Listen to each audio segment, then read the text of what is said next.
Alors, nous allons ouvrir un peu le débat ici dans la salle de conférence. Il y a certainement des collègues qui vont prendre la parole ou poser des questions. Et je vais un peu demander la liste, les gens qui veulent intervenir. À mon côté, il y a M. Bennis, qui est membre de l'UCN, organisation membre de l'UCN, qui est un ex-ingénieur du ministère de l'Agriculture et qui a une bonne expérience dans la gestion de l'eau, surtout en matière de l'utilisation en agriculture. À vous la parole, M. le ministre. Très sincèrement et avant tout, féliciter la fondation de Mohamed VI d'avoir organisé cette rencontre extrêmement riche. Et je voudrais dire le Maroc, l'Afrique et peut-être la coopération entre les deux. Alors, par rapport au Maroc, je voudrais insister sur un aspect, c'est qu'il est classé par les organisations internationales comme le pays très poussé. Mais en contrepartie, le Maroc est très bien classé au niveau international par rapport à la performance de sa politique de changement climatique et de l'eau. Et également, il est très, très bien classé par rapport à la proposition qui est faite dans l'accord de Paris en ce qui concerne la contribution nationale déterminée. On vient de terminer cette année également au Maroc l'élaboration de nouveaux modèles de développement portés sur la vision du Maroc d'ici 2050. Donc, vous voyez un peu l'importance qu'accorde le Maroc à la politique du changement climatique et particulièrement la politique de l'eau. Alors, ce que nous avons entendu aujourd'hui par rapport à l'Afrique, d'abord, le discours a été très, très réaliste et très direct. Je retiens quelques mots, l'eau qui est un bien précieux, mais également une bombe à retardement, les conflits, etc. Donc la situation laisse apparaître que nous sommes devant une problématique assez complexe, beaucoup de courage. Alors, la rencontre que nous organisons aujourd'hui dans ce lieu montre clairement l'engagement au plus haut de l'Afrique dans tous les domaines, et particulièrement dans le domaine de changement climatique, de l'atténuation, de l'adaptation, etc. Alors, ma question s'adresse aux responsables de l'UCN. Nous avons entendu aujourd'hui, compte tenu des possibilités de coopération entre le Maroc et l'Afrique, comment l'UCN compte-t-il fructifier dans l'avenir et contribuer à cette coopération entre le domaine du changement climatique, dans le domaine de l'eau, dans le domaine de la biodiversité, parce que je pense que l'Afrique mérite une attention particulière de la part de l'UCN et ne vont pas cesser de réclamer une poussée plus forte de l'UCN dans sa politique au profit de l'Afrique. l'Afrique. Alors, encore une fois, comment l'UCN compte-t-il fructifier pour l'Afrique? Je vous remercie. Merci, Sibni. Je crois que c'est notre ami, le président de la commission, Benjamin Antonio, qui va un peu répondre à cette question. Et je saisis cette occasion aussi pour saluer tous mes collègues. Je salue au Sénégal, c'est un collègue de l'Afrique de l'Ouest.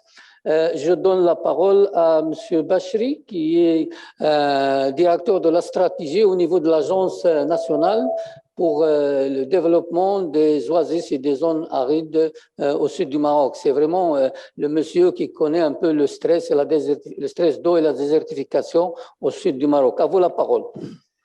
Merci. Merci beaucoup, Monsieur le Président. Permettez-moi tout d'abord cet important congrès d'une grande valeur, je dirais, nationale et internationale, Je ne prétends pas maîtriser tous les problèmes du sud du Maroc, ni les stress hydriques. Fort longtemps sur cette question de changement climatique et que notre pays a mis en place tout un système, bien sûr, juridique et institutionnel pour faire face à ces effets de changement climatique et bien sûr qui nous mettent en quelque sorte à l'abri, malgré toutes les difficultés que connaît le monde actuellement en matière de changement climatique. Notre pays est sauvegardé grâce à une politique très éclairée de nos souverains, notre souverain, qui a mis le pays sur les bonnes rails et qui est une politique, je dirais, très couronnée dernièrement par un nouveau modèle de développement qui insiste toujours sur la problématique se trouve de l'eau. J'étais vraiment très étonné pour l'importance du droit parce que, bon, nous sommes des techniciens qui font face à la problématique des changements climatiques, mais la question de droit nous échappe un petit peu, mais il est nécessaire. Et ça m'apparaît personnellement, après cette séance de ce matin, que les scientifiques, et ça a été dit ce matin, le travail scientifique et les scientifiques, surtout en matière de tout ce qui est évolution sur l'aspect environnemental, et lawyers ou les gens de droit doivent travailler en symbiose parce que les premiers cherchent à nous éclairer, mais les seconds doivent baliser. La réflexion doit être orientée parce que la problématique elle est très complexe et elle est transfrontalière. Et donc, si on fait des lois à l'échelle internationale, donc les coupables sont ailleurs et les gens qui subissent un petit peu les sévices du climat, par exemple, sont dans notre continent. Et donc, c'est là la complexité du travail. Donc, il y a un travail. J'ai beaucoup apprécié l'idée d'avoir des juges de l'environnement. Pourquoi pas? Parce que c'est très important. Et pourquoi pas des cours de l'environnement à l'échelle nationale et internationale si nous voulons bien sûr figer. Donc, je soutiendrai à cette question de comment pourrait-on faire évoluer cet aspect de droit pour appuyer l'évolution de la science dans ce domaine que nous subissons parfois et que nous ne maîtrisons pas bien. Et donc, le travail de droit et de pourrait-on le faire? Donc, bien sûr, il y avait des idées, mais je crois que peut-être des questions, des intervenants pourront y répondre. Voilà, je vous remercie, Monsieur le Président. Merci, C. Bachri. Encore deux petites questions avant de céder la parole notre ami Houria Tazi, qui était aussi coprésidente avec Mamadou Diallo de Sénégal. Je la remercie beaucoup et surtout, c'est une collègue qui travaille dans l'eau depuis presque 30 ans en plus. Qui est membre aussi de l'UCN, une organisation membre de l'UCN, qui va me poser peut-être quelques questions avant de céder la parole aux membres intervenants. À vous la parole, M. Merci. Merci aux organisateurs de ce congrès international sur la loi de l'environnement que je considère très important, d'une grande importance pour toute l'Afrique et je peux dire même qu'il aura une dimension internationale parce que c'est un événement premier au niveau africain et au niveau international. Donc, je félicite la Fondation Mohamed VI, je félicite les organisateurs et je félicite aussi la Commission et je félicite les partenaires qui ont participé à cet événement que je considère très important. La question du droit de l'environnement est une question fondamentale pour la préservation et la protection de l'environnement, pour la préservation,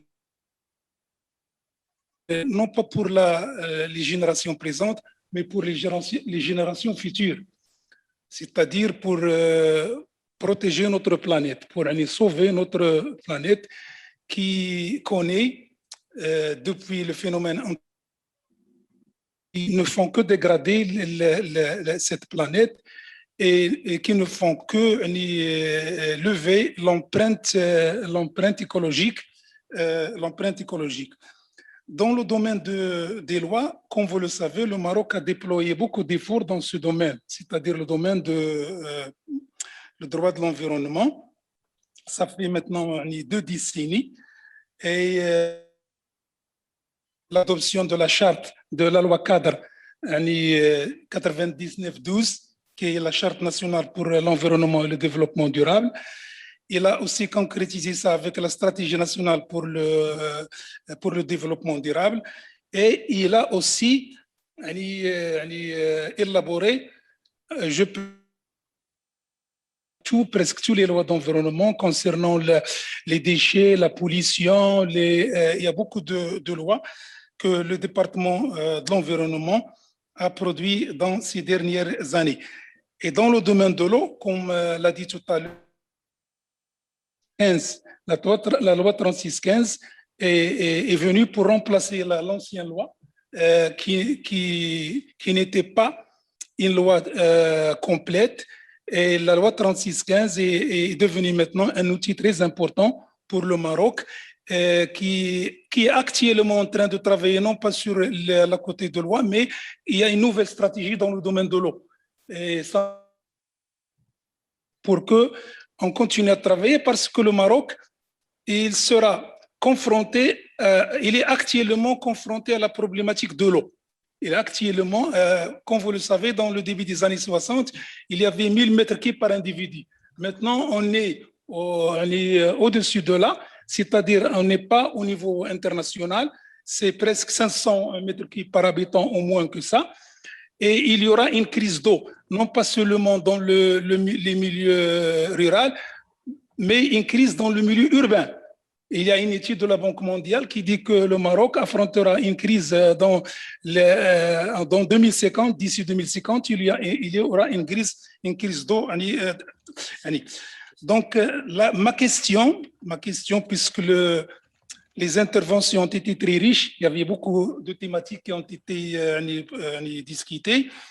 Ma question est la suivante. Est-ce que les pays africains ont, dans leur politique d'environnement, ont actuellement des lois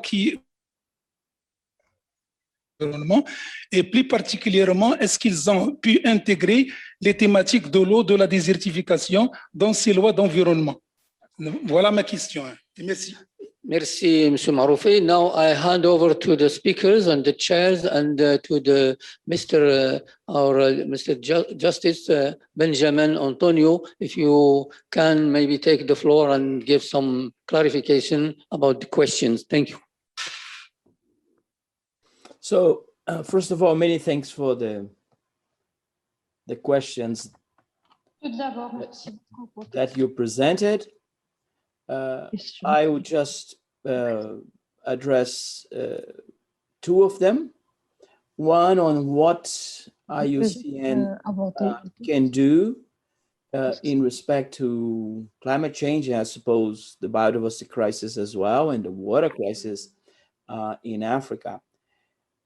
I don't speak for IUCN, I do speak for the World Commission on Environmental Law, and what I can say, first to stress what I alluded before, that Africa is a priority for the World Commission on Environmental Law. Second, that we have to work both at the international level, but also a lot happens at the national and subnational level. We judges have enormous problem in applying directly international agreements, conventions, for example, for many reasons. One of them being that most of those conventions are very vague. Even when they are ratified, they don't have precise language that we judges can use. In other words, they have no teeth. So a lot is left to national legal regimes. And Morocco has advanced enormously at the national level, as some of the participants have already mentioned, and not just in law. So in response to the question, what WCL has been doing is, one, to bring people together, experts that live in the same continent, but have never met or even heard of colleagues that are working with the same issues at universities, in government, in the judiciary, in the NGO community. So that's what we are doing here. So just to finish my thought on this important question, what we can do, if you look at the program for this Congress, you are going to see that in addition to bringing people together, we are also highlighting topics that sometimes do not receive the necessary importance in legal debates, either because they are considered part of the periphery of law, or because they are cutting-edge issues and they have not received yet the proper attention. And in the program, you are going to see a few topics that are so cutting edge that you probably have never had an opportunity to discuss that topic in a collective manner, as we are doing here. I give you an example that will come back tomorrow, the Brazilian Declaration of Judges on Water Justice, the richness of the concepts that are now included. The second question that I would like to address, I think it was posed by our colleague that work in the south of Morocco, one of the most beautiful parts of the world. What's the relationship between science and environmental law? Environmental law, as opposed to other areas of law, like contracts, responsabilité civile, torts, is not an independent, self-contained area of law, because it depends on the scientific knowledge. If we don't get the science right, the laws will be bad. And if we don't understand the social context, as several colleagues have already mentioned, the implementation, the mise en œuvre, will not be good. That's the issue of the efficacité des lois et des droits de l'environnement. So science is crucial. It's just a pity that because we compressed everything in 1 day and a half, we were not able to include the scientists from life science, social science with us to discuss environmental issues from both a legal and a scientific perspective. So many thanks for the questions, very interesting questions that were posed. Well, thank you very much for those interventions in response to the questions. And thank you again to the speakers that we had and to Professor Antolini, who had joined me in co-chairing this panel. I would like to turn the time back now. Before you turn to Herman, let me say that our colleague Brahim Haddane, former member of council of IUCN, has had a major impact in the way IUCN works. and then in the deliberations of IUCN. I saw him in action for many years. And he can be absolutely effective, bringing not just the Northern Africa, but the African perspective to the debate within IUCN. So I would like to congratulate my dear friend Brahim Haddane for the outstanding work that he has done. I repeat, not just for Morocco, not just for Africa, but for the world. Thank you. Thank you very much. I will now turn the time to Ayman Sharkawi for key recommendations emerging from this first day of the African Environmental Law Congress. Thank you very much for this particularly inspiring first day. I think it was a great way to start the Congress. Thank you very much again to all those of you that took the time to be with us physically, as well, of course, as those that took the time to be with us to identify at this point in time some key recommendations, but one I'll endeavor to partly try to accomplish. We enjoyed some particularly inspiring sense-seeking remarks during a high-level opening segment. We're able to then, during keynote presentation, go a bit deeper into the topics that we were considering and will continue to consider tomorrow, namely water, desertification, and law, looking specifically as well in the context of climate change and sustainable development. We then enjoyed the first high-level roundtable that looks specifically at environmental law, water, and climate change general trends in Africa. All the experts align and converge around the fact that environment and development is in tandem, especially in Africa.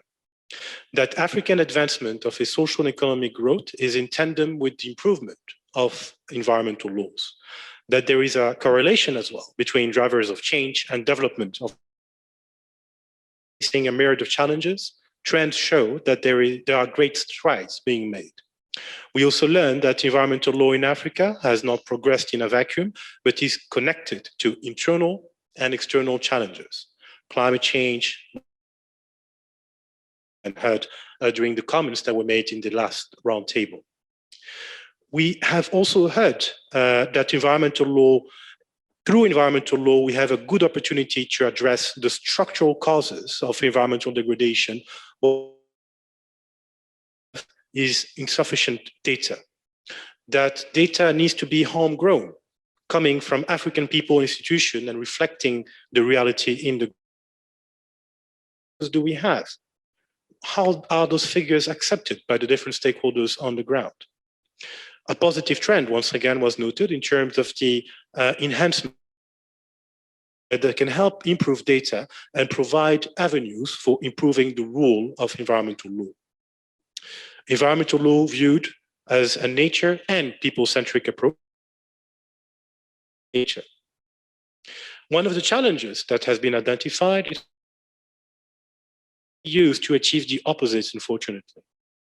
As such, law needs to be responsive to people's rights to make sure that people have the resources to comply as well and to avoid the disconnect between law and reality on the ground. And rights can play in the protection of nature and the advancement of climate action. According to one of the speakers, it can be said that we could be still making further progress in terms of connecting between the protection of human rights and talking about the rights of nature. Ecological integrity change, as is the rest of the world, but in Africa, there is an additional focus and pressure linked to the vulnerability to adverse impacts of climate change. When it comes to the cultural aspects and the COVID pandemic, the importance of protecting the cultural elements connected to nature was indicated by one of the speakers as being particularly important. And we also heard about the concept, and since we are, I am. And I think this was also a very particular element that differentiates the African Environmental Law Congress from other regional events that have taken place so far in the world. And it could be also forward. In the last high-level roundtable, we talked more specifically about the work that is done by the United Nations Convention to combat desertification. We are also into account the interface between climate change and desertification. Throughout the day, we heard this statement and diagnosis that Africa, particularly when it comes to climate change, is far more of a victim than a responsible party. The effects of climate change in terms of desertification are clear, with the evolution of desertification at our increased pace. The question that has been asked also is, in front and confronted with these consequences, what role for law in Africa to rise to the challenge? The speakers also noted that among the priorities of the countries in Africa, agriculture is one of the top priorities when it comes to, for example, reforestation efforts or the increase of the vegetable cover. In the NDCs, the second most mentioned topic is water, and the availability of water has played an important role. Again, there could be potentially a missed opportunity in the nationally determined contributions to the Paris Agreement in terms of identifying a practical convergence between the fight against desertification and the fight against climate change. Water, specifically in the national context of Tunisia, differentiating between both of them and recalling the legal progress that have been made globally, but also in Africa when it comes to the understanding around water law. And that was also something that was indicated by one of the chairs in a previous panel that contributed this interrogation around environmental law on one side and water law on another, and how they encompass one another, interlink one with another, and integrate one another. So that was a very imperfect attempt at capturing the substance of the conversations we had.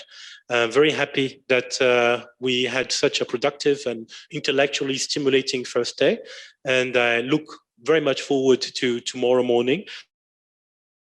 New series of roundtable, as was also recalled just now by Chair Antonio. It'd be an opportunity to dig a bit more deeply around the Brasilia 2018 Declaration of Judges on Water Justice, which is particularly relevant to our conversations here, as well as other interfaces with climate change. It was a question that was very often asked today, so we could also reconsider it again tomorrow and look at it from the solution and the 5.2, UNCBD and other conventions. Thank you very much. Thank you.